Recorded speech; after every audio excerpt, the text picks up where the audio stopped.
Hi everyone. Today we're going to be talking about section 14.2, which is limits and continuity. And this is going to be limits and continuity on three-dimensional functions. So in other words, functions in R space 3. Now on screen here I have this initial function that we're going to be looking at, which is this function here on the left hand side, which is 3x squared minus y squared, that whole quantity divided by y squared.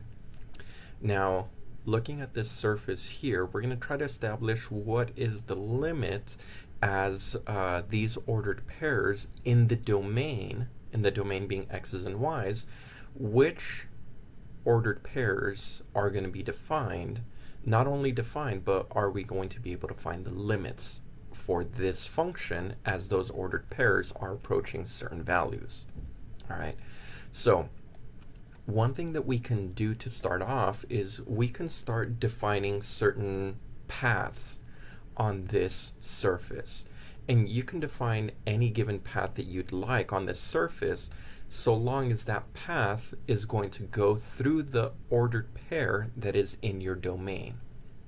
So if I want to focus on the ordered pair 0, 0 within my domain, then naturally I'm just going to put in the point 0, 0, and I'm going to start looking at this and say, okay, well, is my ordered pair in that domain? And yes, it is. Now, this ordered pair here, I'm going to choose some different, let's say, paths that will still have this point contained in that path that are on this surface. So here's one of the first ones. This path is parallel to the y-axis. Here we are. It contains a point 0, 0. Notice 0, 0 is the domain of the point. It is contained on this line.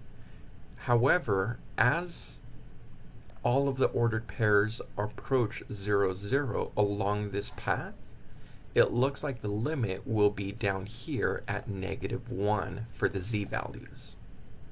All right. Now let's look at a different line or a different path. Let's look at this path here. As my ordered pairs in x and y are going to be approaching 0, 0 along this path here, they're going to be converging on this point, but in R space 3, that means that point is going to be z is equal to 2. So notice, we found two different paths that as long as we're approaching these two paths, as we're approaching 0, 0, we get two different outputs, two different limits. Which means that the limit for this function as x and y approach 0, 0 does not exist.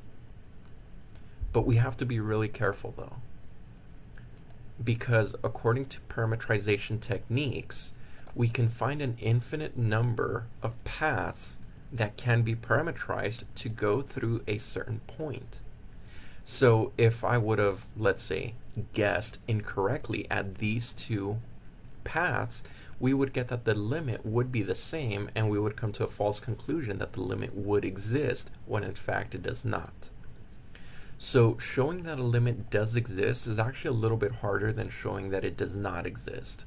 Showing that a limit does not exist is by far way easier, simply because all we need to do is define two different paths along a surface where the outputs, in other words, where the limit values will not be the same.